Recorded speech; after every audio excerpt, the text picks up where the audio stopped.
একটা সময় আর্থিক দৈন্যতা যাচ্ছিল, টাকা পয়সা ছিল না, ফলে পায়ে দেওয়ার মতো জুতা ছিল না। কি ছিল না? জুতা ছিল না। তো খুব আফসোস করে একদিন মনে মনে আল্লাহরে বলে, আল্লাহ আমি এত বড় কবি, আমার পায়ে দেওয়ার মতো জুতা নাই। আহা, আফসোস করে ঘর থেকে বের হয়েছে। বের হয়ে দেখে এক ভিক্ষুক ভিক্ষা করে। ওই ভিক্ষুকের দুইটা পাই নাই, ভিক্ষুকের দুইটা, আর কবি সাহেবের কি নাই? জুতা নাই। কবি সাহেব যখন এই দৃশ্য দেখছে, হায় রে আমার তো পা আছে, এর তো পাই নাই, সেজদায় পড়ে গেল। আর আল্লাহরে বলে, আল্লাহ শুকর আলহামদুলিল্লাহ, বেশ ভালো আছি, আর কিছু লাগবে না। এজন্য শান্তি হচ্ছে শুকর আলহামদুলিল্লাহর ভিতরে। শান্তি কিসের ভিতরে? শুকর আলহামদুলিল্লাহর ভিতরে। এজন্য আওয়াজ করে পড়েন আলহামদুলিল্লাহ। আপনার চাহিদার কোনোদিন শেষ হবে না। দেখবেন যার পা নাই, সে পা দেখে আফসোস করে, ইস লোকটা হেঁটে যায়, কি সুন্দর যায়, আমি তো হাঁটতে পারি না, যদি হাঁটতে পারতাম, যদি দুইটা পা থাকতো। যার পা আছে সে সাইকেলওয়ালাদেরকে দেখে আফসোস করে, ইস আমার যদি একটা সাইকেল থাকতো তাহলে তার হাঁটা লাগতো না, সাইকেল দিয়ে বাজারে যেতাম। যার সাইকেল আছে সে আবার হুন্ডাওয়ালাদেরকে দেখে আফসোস করে, ইস একটা হুন্ডা যদি থাকতো তাহলে তো ভোঁ ভোঁ করা যাইতো না। হুন্ডাওয়ালারও আফসোস আছে প্রাইভেট কারওয়ালাদের দেখে, তারা আফসোস করে, ইস আমার যদি একটা কার থাকতো তাহলে তো কার চালাইতে পারতাম। যাদের প্রাইভেট কার এদেরও আফসোস আছে, ইস আমার যদি একটা হেলিকপ্টার যদি থাকতো তাহলে তো উড়াল মারতে পারতাম, ঠিক না? হেলিকপ্টারওয়ালাদেরও আফসোস আছে, আমার যদি একটা জেট প্লেন থাকতো, jet plane, private jet plane, prince Walid bin তালালের মতো 70% মেড অফ গোল্ড, তার একটা জেট প্লেন আছে, এটার 70% স্বর্ণ দিয়ে বানানো। তার মানে চাওয়ার কোনো শেষ আছে? নাই। সুখ শান্তি যদি চান অলওয়েজ পড়বেন আলহামদুলিল্লাহ। কে পড়বেন? টাকা যার বেশি টেনশন তার বেশি। সাধারণত টাকা যার বেশি রোগ তার বেশি, টাকা যার বেশি শান্তি তার কম। আপনি খোঁজ নিয়ে দেখেন, 1000 কোটি টাকার মালিক, ঘরে শান্তি নাই, স্ত্রীর সাথে মনোমালিন্য, স্ত্রী যায় একদিকে, উনি যায় আরেকদিকে, পোলায় কই যায় পোলায় নিজেও জানে না, মেয়ের অবস্থা খারাপ, আরেক ছেলের সাথে হাঁটে। তো এই হচ্ছে এদের লাইফস্টাইল। সবাই না, আল্লাহওয়ালা যারা তারা ভিন্ন। রাতে এদের ঘুম হয় না, অনেকগুলো ঘুমের ট্যাবলেট খেয়ে ঘুমাতে হয়, ঘুম আসে না, ঘুম আসে না। কিন্তু রিক্সাওয়ালা, কুলিওয়ালা, দিনমজুর, এদের রোগ বালাই আছে? কথা বলেন। খাওয়ার সমস্যা আছে, ঘুমের সমস্যা আছে, শুইলেই ঘুম আসে, যেখানে রাইত ওইখানেই কাই।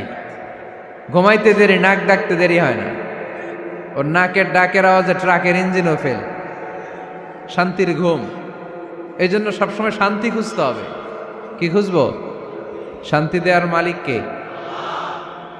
আল্লাহ তুমি এই দেশটাকে শান্তিময় করো। আসুন আমরা সরাসরি কোরআন থেকে শুনি, কারণ কোরআন থেকে শুনলে বরকত বেশি না কম? আরো জোরে বলেন, বেশি না কম? এটা এমন একটা কিতাব যে কিতাবে কোনো ভুল নাই। আছে? সন্দেহ আছে? সংশয় আছে? মুত্তাকিনদের জন্য এই বইটারে হেদায়েতের কিতাব করে নাজিল করলো কে? যালিকাল কিতাবু লা রাইবা ফি হুদাল লিল মুত্তাকিন। This is the book, the most authentic and original book in the world, whereof there is no doubt in it and a guidance to those who are muttaqin. এটা এমন বই যে বইয়ে কোনো ভুল নাই, কোনো সন্দেহ নাই, কোনো সংশয় নাই। মুত্তাকিনদের জন্য এই বইটারে হেদায়েতের কিতাব করে পাঠালো কে? আবার আল্লাহ বলেন, কিতাবুন আনজালনাহু ইলাইকা লিতুখরিজান নাসা মিনাজ-যুলুমাতি ইলান-নূর। নবী হে, এই কিতাবকে আমি নাজিল করেছি অন্ধকারাচ্ছন্ন মানুষগুলোকে আলোর পথ দেখাতে, বামপন্থী গুলারে ডানপন্থী বানাতে, জাহান্নামী গুলারে জান্নাতি বানাতে।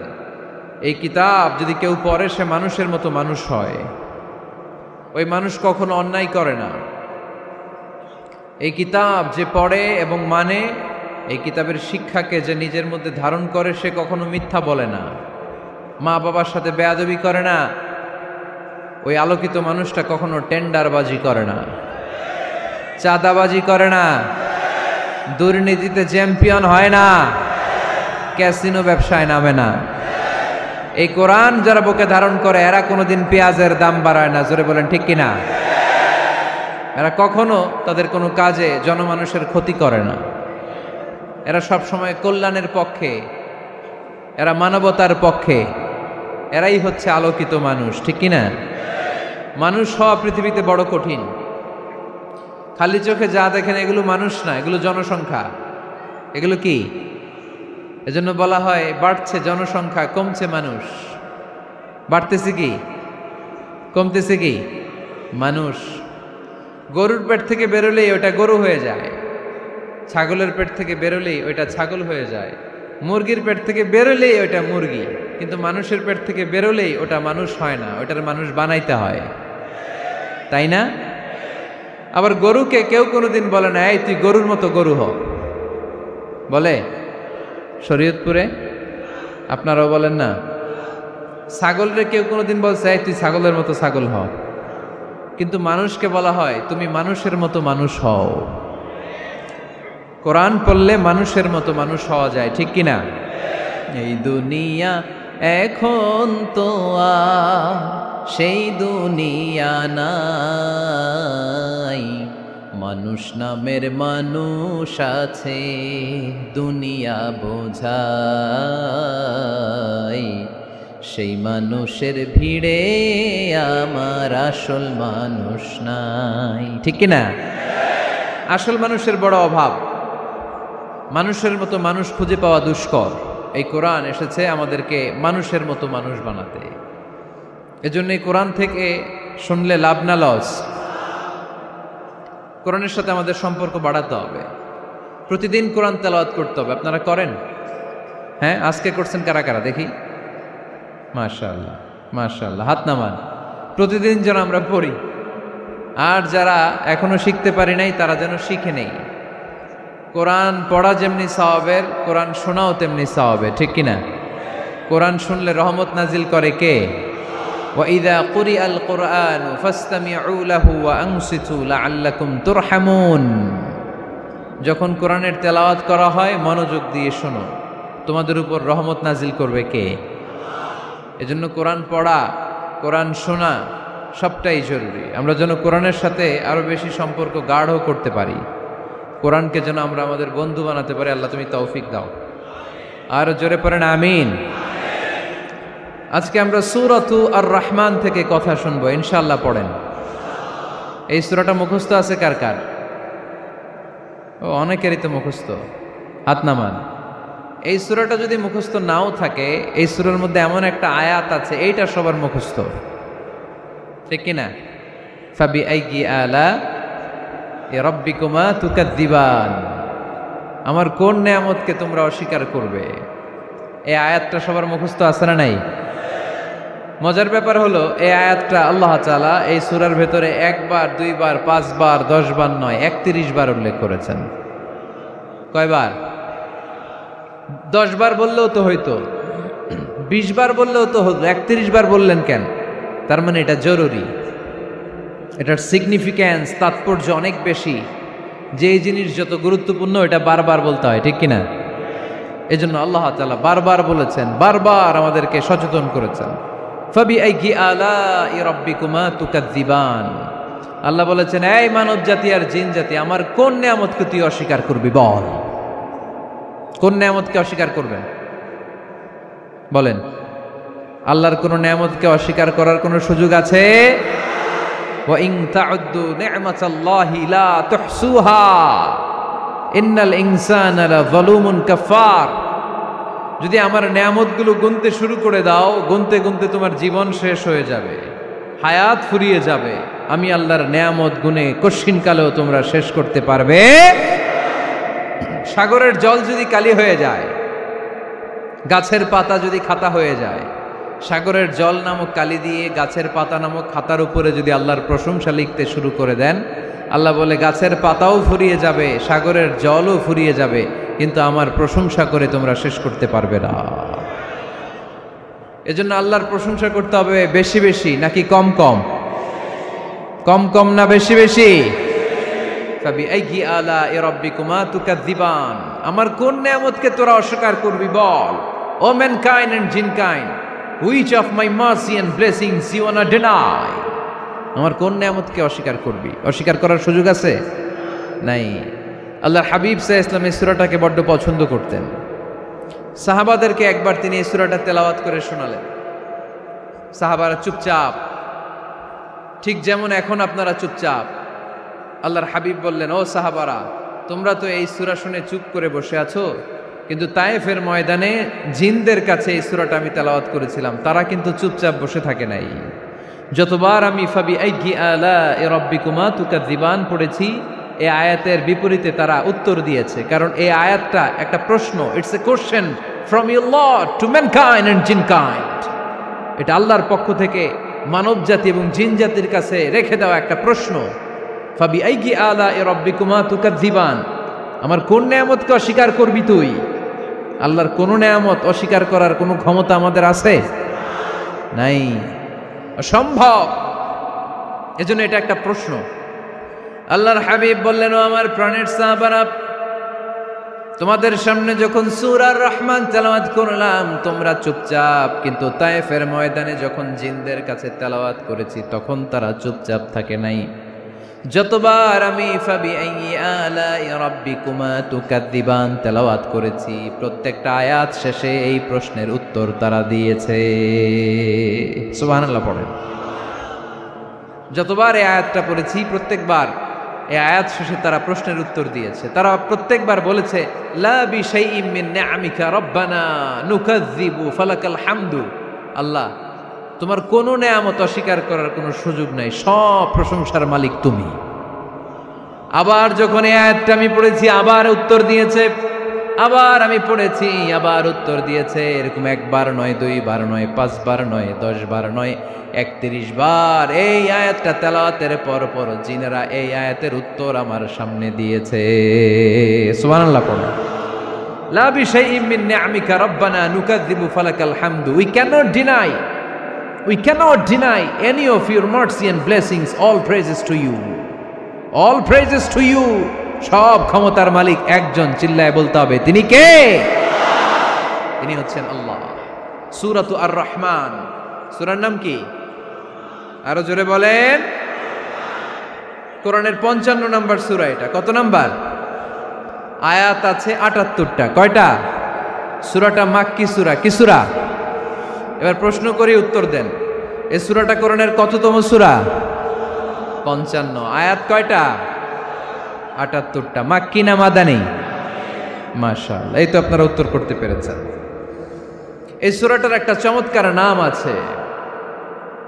বাইহাকী শরীফে আল্লাহর হাবিব সাল্লাল্লাহু আলাইহি ওয়াসাল্লাম ইরশাদ করেন, ইন্না লিকুল্লি শাইইন আরুস ওয়া আরুসুল কুরআনি সূরাতু আর রহমান। আল্লাহর হাবিব বললেন, সবার জন্য একজন নববধূ আছে, কোরআনেরও একটা নববধূ আছে। কোরআনের নববধূর নাম হচ্ছে সূরা আর রহমান। আওয়াজ করে সুবহানাল্লাহ বলতে পারলেন না? নববধূ বুঝেন তো? হ্যাঁ, নতুন বউ। নববধূ মানে কি?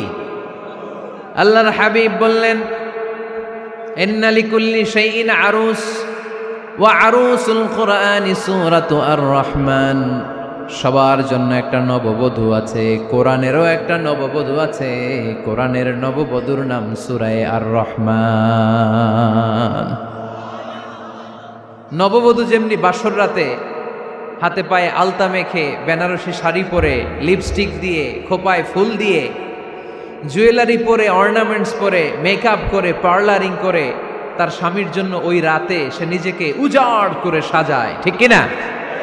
ঠিক তেমনি আল্লাহ তাআলা এই দুনিয়াতে আমাদেরকে কি কি নিয়ামত দিয়েছেন, আবার কি কি নিয়ামত জান্নাতে গেলে দিবেন, তার সব কিছু বর্ণনা করে এই সূরাটাকে তিনি উজাড় করে সাজিয়েছেন। সূরাটার নাম কি? আরো জোরে বলেন, কি নাম? আর রহমান। একটা দুর্বল বর্ণনায় এসেছে, দুর্বল বর্ণনায়, যে আল্লাহ তাআলা, স্বয়ং আল্লাহ তাআলা জান্নাতে জান্নাতীদেরকে এই সূরা আর রহমানটা নিজ কণ্ঠে তেলাওয়াত করে শোনাবেন। আমরা আল্লাহর কণ্ঠের তেলাওয়াত শুনতে চাই কি চাই না? আল্লাহর তেলাওয়াত কি আমাদের মতো তেলাওয়াত? আল্লাহ দেখতে কি আমাদের মতো? লাইসা কামিসলিহি শাই, তার মতো কেউ নাই। তার মতো কেউ আছে? তার মতো কেউ নাই, তিনি তার মতো। তিনি কার মতো? তিনি তার মতো। লাইসা কামিসলিহি শাই। জান্নাতীরা যখন জান্নাতে ঢুকবে, আল্লাহ তাআলা প্রশ্ন করবেন, ও জান্নাতীরা, এই কোরআনে যত নাজ নেয়ামতের বর্ণনা দিয়েছিলাম তার সবগুলো কি তোমরা পাই টু পাই বুঝে পেয়েছো? জান্নাতীরা বলবে পেয়েছি। হঠাৎ এক জান্নাতি হাত তুলে বলবে, আল্লাহ একটা জিনিস তো পাই নাই। সবাই বলে পাইছি, তুমি পাও নাই। কি পাও নাই? কয় আমনেরই তো পাই নাই। সুবহানাল্লাহ পড়বেন না? আপনাকেই তো পাই নাই। সব দেখলাম, সব খাইলাম, সব দেখলাম, কিন্তু আপনারে তো দেখলাম না। আল্লাহ তাআলা তখন বিশাল জান্নাতের এক কনফারেন্স রুমে সবাইকে বসিয়ে আল্লাহর দিদার মানুষকে দেখাবেন। আল্লাহ তাআলা তার গোপন সৌন্দর্যকে সেদিন জান্নাতীদের সামনে প্রকাশ করে দিবেন। আল্লাহর হাবিব বসবেন ওই কনফারেন্স রুমে সবার সামনে। আল্লাহর হাবিবের পেছনে বসবে অন্যান্য নবীরা, তারপরে সোহাদা, সালেহীন, আউলিয়া সবাই বসবে। ওই জান্নাতের কনফারেন্স রুমে আমরাও যেন বসার জায়গায় পাই, আল্লাহ তুমি তৌফিক দিয়ে দিও। আল্লাহ তাআলা অনেকগুলো নূরের পর্দার পেছন থেকে নূরের ঝলকানি মারবেন। ওই ঝলকানি এক মুহূর্তের জন্য দিবেন। এক মুহূর্ত। কয় মুহূর্ত? 70,000 নূরের পর্দার কথা বলা হয়, এই বর্ণনাটাও দুর্বল। পর্দা আছে কিন্তু কয় হাজার জানে কে? আল্লাহ। ওই পর্দা সরিয়ে আল্লাহ তাআলা সৌন্দর্যের বা নূরের ঝলকানির এক আলোকচ্ছটা জান্নাতীদের সামনে তুলে ধরবেন এক মুহূর্তের জন্য। কয় মুহূর্ত? আলোকচ্ছটা দিয়েই আবার নাই, আবার সরায় ফেলবেন। ওই এক মুহূর্ত দেখে জান্নাতীরা পাগল হয়ে যাবে, অপলক নেত্রে তাকিয়ে থাকবে। এইভাবে চোখের পলক ফেলবে না, চোখ মেলে তাকিয়ে আছে। কিন্তু সামনে কিন্তু আল্লাহর নূর আর নাই, কারণ ওইটা আসছিল কয় মুহূর্তের জন্য? এক মুহূর্ত পরে নাই। কিন্তু কি যে দেখলাম, কত সুন্দর! কোটি কোটি বছর এরকম অপলক নেত্রে জান্নাতীরা তাকিয়ে থাকবে। ইন্নাল্লাহা জামিলুন ইউহিব্বুল জামাল। আল্লাহ নিজে সুন্দর, সৌন্দর্যকে পছন্দ করেন। আল্লাহর চাইতে সুন্দর কিছু হতে পারে? চিল্লায় বলেন পারে? পৃথিবী সুন্দর, মানুষ সুন্দর, আসমান সুন্দর, জমিন সুন্দর, সুন্দরে সুন্দরে পাল্লা। জানি না কত সুন্দর তুমি আল্লাহ, জানি না কত সুন্দর তুমি আল্লাহ। সুবহানাল্লাহ পড়েন। আল্লাহ তাআলা তার সৌন্দর্যকে সেদিন জান্নাতীদের সামনে তুলে ধরবেন। এই সূরাটা নাজিলের একটা ব্যাকগ্রাউন্ড আছে। আল্লাহর হাবিব সাল্লাল্লাহু আলাইহি সাল্লাম মক্কার জমিনে কাফিরদেরকে দাওয়াত দিতে লাগলেন, আল্লাহর ইবাদত করো, আল্লাহর জিকির করো, আল্লাহর প্রশংসা করো। এরকম দাওয়াত দিতে দিতে কিছুদিন পরে বিষ্ণু ইসলাম বলতে শুরু করলেন, রহমানের ইবাদত করো, রহমানের জিকির করো, রহমানের পায়ে সেজদায় লুটিয়ে পড়ো। তখন কাফেররা প্রশ্ন শুরু করে দিল, মুহাম্মদ এতদিন বলতা আল্লাহ, এখন কইতেছ রহমানের কথা, আসলে কোনটা? আল্লাহরে তো আমরা চিনি, রহমানরে তো আমরা চিনি না।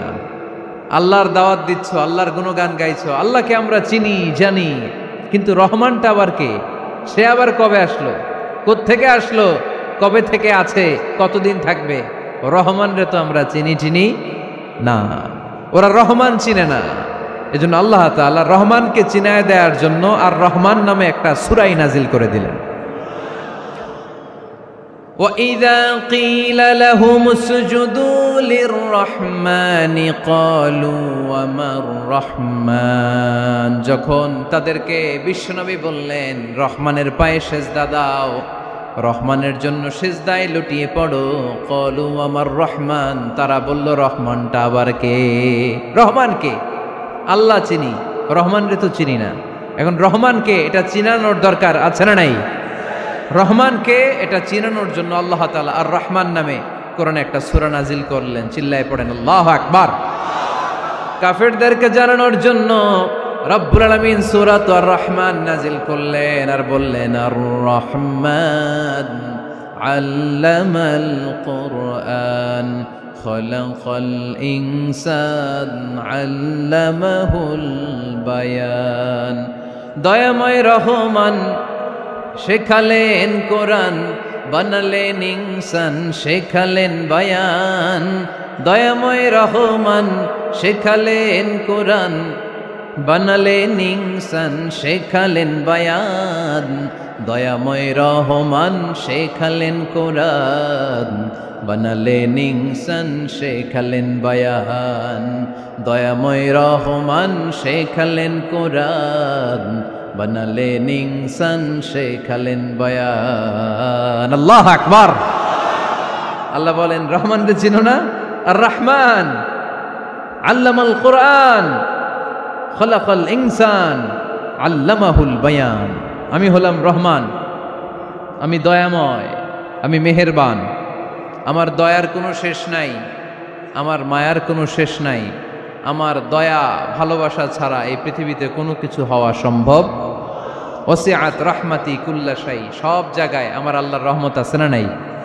আল্লাহর রহমত ছাড়া এক ফোঁটা বৃষ্টি আকাশ থেকে জমিনে ঝরে? আল্লাহর রহমত ছাড়া একটা গাছের পাতা মাটিতে পড়ে? আল্লাহর রহমত ছাড়া একটা শ্বাস আমরা ভেতরে ঢুকাতে পারি? আল্লাহর রহমত ছাড়া পৃথিবীতে কিচ্ছু সম্ভব না। চিল্লায় বলেন ঠিক কিনা? আমার আল্লাহর দয়া ভালোবাসা যে কত বেশি আমরা জানি না, আমরা জানি না। আরশের বুকে আল্লাহ বিশাল সাইনবোর্ডে লিখে রেখেছেন সাবাকাত রাহমাতি গাদাবি, সাবাকাত রাহমাতি গাদাবি। এর মানে হচ্ছে আমার রাগের উপরে আমার দয়া বিজয় লাভ করেছে। সাবাকাত রাহমাতি গাদাবি, আমার রাগও আছে, আল্লাহর রাগ আছে না? আমার দয়াও আছে, আল্লাহর দয়া আছে না? আল্লাহ বললেন আমার রাগও আছে, আবার আমার দয়াও আছে। তবে জেনে রেখো আমার রাগের চেয়ে দয়া বেশি। আল্লাহর কোনটা বেশি? দয়া বেশি। আমাদের পাপ অন্যায় যত বড় হোক, মনে রাখবেন আল্লাহর দয়া তার চাইতেও বড়। নাকি ছোট? আপনি যত বড় পাপ করেন না কেন, আমাদের জন্য আল্লাহর পক্ষ থেকে দয়া আছে না নাই? বনি ইসরাইলের এক লোক সিরিয়াল কিলার ছিল, খালি মার্ডার করতো, সিরিয়াল মার্ডার। একটা, দুইটা, তিনটা, 10টা, 5টা করতে করতে করতে করতে 99টা মার্ডার করেছে। কয়টা? এলাকায় আছে নাকি এরকম কেউ? 99টা মার্ডার। কল্পনা করা যায়? 99 জন মানুষকে সে নিজ হাতে হত্যা করেছে। 99 মার্ডার করার পরে তার মনে ভয় আসলো, হায় রে, না জানি আল্লাহ আমার সাথে কেমন আচরণ করে আখিরাতে। আমার তওবা আছে কিনা কপালে জানি না, আমার তো ক্ষমা নাই, কি করব আমি? তো সে লোকজনদেরকে জিজ্ঞেস করলো আমার ক্ষমা আছে কিনা, এটা কে বলতে পারবে? আমাকে আল্লাহ মাফ করবে কিনা? তারা সবাই বলল এই এলাকায় এক আল্লাহর ওলি আছে, তার কাছে যাও।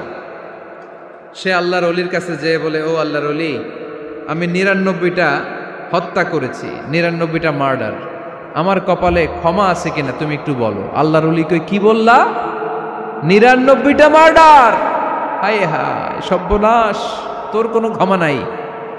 এবার যে মার্ডার করছো কয় আমার যেহেতু ক্ষমা নাই, তোরে বাঁচায় রেখে লাভ কি, তোরেও দিলাম শেষ করে। এবার সেঞ্চুরি করে ফেলাইছে। কথা বুঝতেছেন? আমার যেহেতু ক্ষমা নাই, তো তোরে বাঁচায় রেখে কি লাভ, তোরেও শেষ করে দিলাম। এবার সেঞ্চুরি। সেঞ্চুরি করার পরেও ভয় আসে না নাই অন্তরে? অন্তরে তো আল্লাহর ভয়। কই যাবে? খুঁজতে লাগলো কে সমাধান দিতে পারবে। একজন বলল ওই এলাকায় একজন বড় আলেম আছে, ওই আলেমের কাছে যা। সে আলেমের কাছে যেয়ে বলে, আলেম, আমি 99টা হত্যা করেছি, এখন আমার বড্ড ভয় হয়, আল্লাহ আমারে মাফ করবে কিনা, তুমি একটু আমারে বলো। আলেম বলে, তোমার গুনাহ যত বড়ই হোক, আমার আল্লাহর দয়া তার চাইতেও বড়। তুমি কি পাপ করেছো, কি অন্যায় করেছো তুমি? তুমি জানো না আমার রব কত মেহেরবান, তিনি কত দয়ালু, তিনি ভালোবাসার আধার, তিনি করুণার আধার। তোমার পাপ অন্যায় যদি হয় খালের পানির সমান, বিলের পানির সমান, আমার আল্লাহর দয়া সাগরের পানির সমান।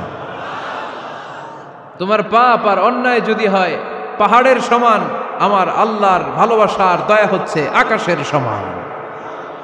তুমি যদি তওবার মতো তওবা করতে পারো, ক্ষমার মতো ক্ষমা চাইতে পারো, চোখের পানি ছেড়ে, চোখের পানির বড় দাম, চোখের পানির মধ্যে বিশাল কারিশমা, এটা আল্লাহ খুব পছন্দ করে। 2 ফোঁটা পানি আল্লাহ পছন্দ করে। এক, জেহাদের ময়দানে শহীদের গা বেয়ে ঝরে পড়া রক্তের ফোঁটা। 2 হচ্ছে অনুতপ্ত বান্দার চোখের পানির ফোঁটা। বান্দা যখন অনুতপ্ত হয়ে চোখের পানি ছেড়ে কাঁদে, তার চোখের পানি চোখবে, নাকের ডগাবে, মাটিতে পড়ার আগেই ওই অনুতপ্ত বান্দার সব গুনাহ আল্লাহ মাফ করে দেয়। সে জিজ্ঞেস করলো আমার ক্ষমা আছে কিনা? আলেম বলে আছে, ক্ষমা আছে। তওবার মতো তওবা কর, তাওবাতান নাসুহা, তওবার মতো তওবা করলে আল্লাহ ঠিকই মাফ করবে। সে এতটাই অনুতপ্ত হলো, এতটাই সে আল্লাহর কাছে ক্ষমা চাইতে শুরু করলো। আলেম পরামর্শ দিল, তুমি যে এলাকায় থাকো এলাকাটা ভালো না, এলাকাটা ছাড়ো, এখানে সব ডাকাতদের এলাকা, তুমি একটা ভালো এলাকায় যাও, ওখানে যে তওবা করে ভালো মানুষ হয়ে যাও। সে নিয়ত করে কাপড় চোপড় গুছিয়ে ভালো এলাকায় যাবে। ঘর থেকে বেরোয়ার সাথে সাথেই মালাকুল মাউত চলে আসছে, তার রুহু কবজ করে ফেলছে। এখন রুহু কে নিয়ে যাবে? ফাজাআত মালাইকাতুর রাহমা ওয়া মালাইকাতুল আযাব, রহমতের ফেরেশতারাও আসছে, আযাবের ফেরেশতারাও আসছে। রহমতের ফেরেশতারা বলে না না, সে তওবার নিয়ত করেছে, যদিও তওবা করতে পারে নাই, যদিও ভালো এলাকায় যেতে পারে নাই, তওবার নিয়ত করেছে, অনুতপ্ত হয়েছে, ক্ষমা চাওয়ার চিন্তা করেছে, আমরা তার রুহু নিয়ে ইল্লিনে রেখে দেব।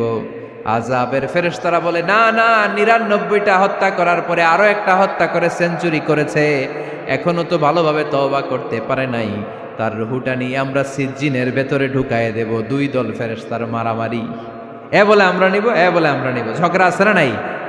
আল্লাহ বললেন রাখো রাখো, ঝগড়ার দরকার নাই। এক কাজ করো, যেখানে মারা গিয়েছে ওইখান থেকে ফিতা দিয়ে মাপতে শুরু করো। ভালো এলাকাটা যদি কাছে হয় জান্নাতের ফেরেশতারা নেবে, খারাপ এলাকা যদি কাছে হয় জাহান্নামের ফেরেশতারা নেবে। খারাপ এলাকা তো একেবারেই কাছে, ঘর থেকে বেরোয়ার সাথে সাথে মৃত্যু হয়েছে, আর ভালো এলাকা তো অনেক দূর। আল্লাহ জামিনটারে আদেশ দিলেন, জামিন এই অনুতপ্ত বান্দার জন্য তুই ভালো এলাকাটা কাছে চলে আয়।